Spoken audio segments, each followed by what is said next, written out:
एक सुंदर गांव में जहां चारों तरफ हरियाली और शांति थी, वही एक छोटा किसान रमेश अपनी पत्नी सुनीता और प्यारी सी बेटी के साथ रहता था। उनका घर छोटा था, लेकिन उसमें प्यार और खुशियां भरी हुई थी।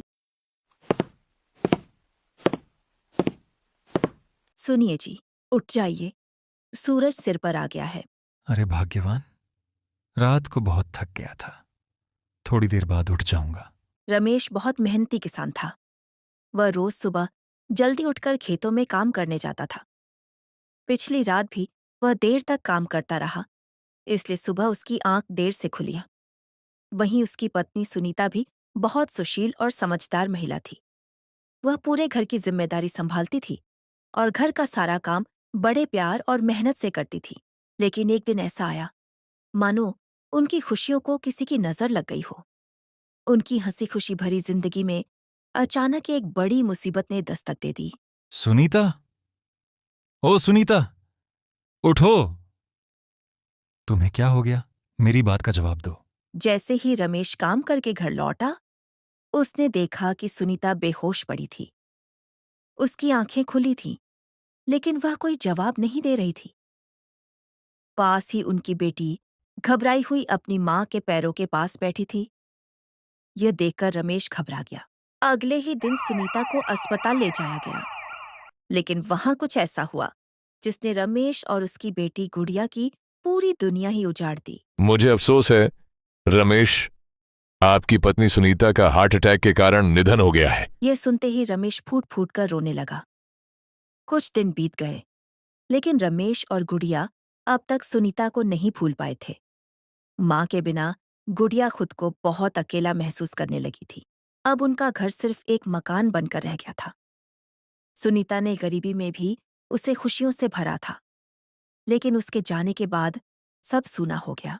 माँ, आप मुझे अकेला छोड़कर क्यों चली गईं? पापा तो हमेशा काम में लगे रहते हैं। मुझे आपकी बहुत याद आती है माँ। पास में खड़ी औरतों को गुड़िया की मां की मौत का बहुत दुख था। वे गुड़िया को देखकर अफसोस जता रही थी और उसकी हालत पर तरस खा रही थी। अरे रमेश भाई, सुनीता के बारे में सुनकर बहुत दुख हुआ।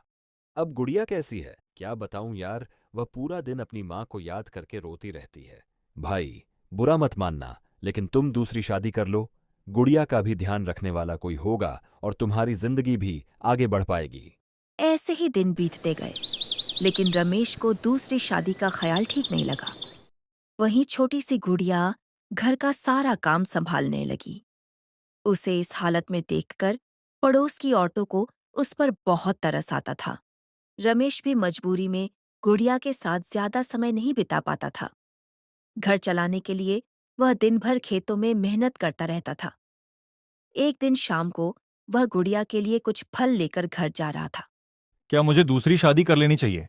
क्या कोई सौतेली माँ गुड़िया को सच्चा प्यार दे पाएगी? यही सब सोचते हुए रमेश अपनी बेटी गुड़िया के पास घर लौट रहा था। जैसे ही रमेश घर पहुंचा, उसने देखा कि गुड़िया उदास और अकेली बैठी थी। वह तुरंत उसके पास गया। क्या हुआ बेटा? तुम ऐसे उदास रहोगी तो कैसे चलेगा? जिंदगी ऐसे नहीं चलती। हमें आगे बढ़ना होगा। पापा, मुझे बहुत अकेलापन महसूस होता है। मैं दिन भर घर में अकेली रहती हूँ और मुझे माँ की बहुत याद आती है। अगले ही दिन रमेश ने फैसला कर लिया कि वह अपनी बेटी की खातिर एक गरीब, सरल और समझदार लड़की से शादी करेगा, जो गुड़िया का अच्छे से ख्याल रख सके। अरे आंटी, आप कौन हैं? क्या आप मेरी नई मम्मी हो? हाँ बेटा, ये तुम्हारी नई मम्मी है। अब ये तुम्हारा अच्छे से ख्याल रखेंगी। हाँ गुड़िया, आज से तुम मुझे मम्मी कहकर बुलाओगी। मैं हमेशा तुम्हारा ध्यान रखूंगी। ऐसे ही बातें करते करते सब खुशी खुशी सो जाते हैं। अगली सुबह जब गुड़िया उठती है, तो वह देखती है कि मीना रसोई में खाना बना रही है। यह देखकर गुड़िया मुस्कुरा उठती है। वहीं रमेश भी यह सब देखकर काफी खुश हो जाता है और उसे लगता है कि उसके घर की खुशियां फिर से लौट आई हैं। मीना गुड़िया के साथ बिल्कुल सगी माँ जैसा व्यवहार करती थी। वह उसे घुमाने ले जाती, उसकी मनपसंद चीजें दिलाती और उसका हर तरह से ख्याल रखती। कुछ ही दिनों में गुड़िया फिर से स्कूल जाने लगी। धीरे धीरे उसकी जिंदगी पटरी पर लौटने लगी और सब कुछ ठीक होता हुआ दिखाई दे रहा था। ऐसे ही देखते देखते 8 साल बीत गए। गुड़िया अब 18 साल की हो चुकी थी। वहीं मीना की भी एक बेटी थी जिसका नाम टीना था और वह 15 साल की थी। लेकिन इसी बीच एक दुखद घटना हुई। रमेश का निधन हो गया। उनके जाने से परिवार पर एक बार फिर दुखों का पहाड़ टूट पड़ा। रमेश के जाने के बाद मीना बदल गई। वह गुड़िया से दिन भर काम करवाने लगी। अरे कलमुही, कब से कह रही हूँ काम करने को। तेरे बाप ने तो सारा बोझ मेरे ऊपर डालकर खुद दुनिया छोड़ दी। मीना की बातें सुनकर गुड़िया कुछ नहीं बोली। वह चुपचाप सिर झुकाकर घर का काम करती रही। रमेश के जाने के बाद घर की आर्थिक हालत अच्छी नहीं थी। फिर भी मीना अपनी बेटी टीना की हर जिद पूरी करती थी और जो भी पैसे घर में आते ज्यादातर उसी पर खर्च कर देती थी। वहीं बेचारी गुड़िया दिन भर घर का काम करती, खाना बनाती और अकेले ही सारी जिम्मेदारियां संभालती रहती।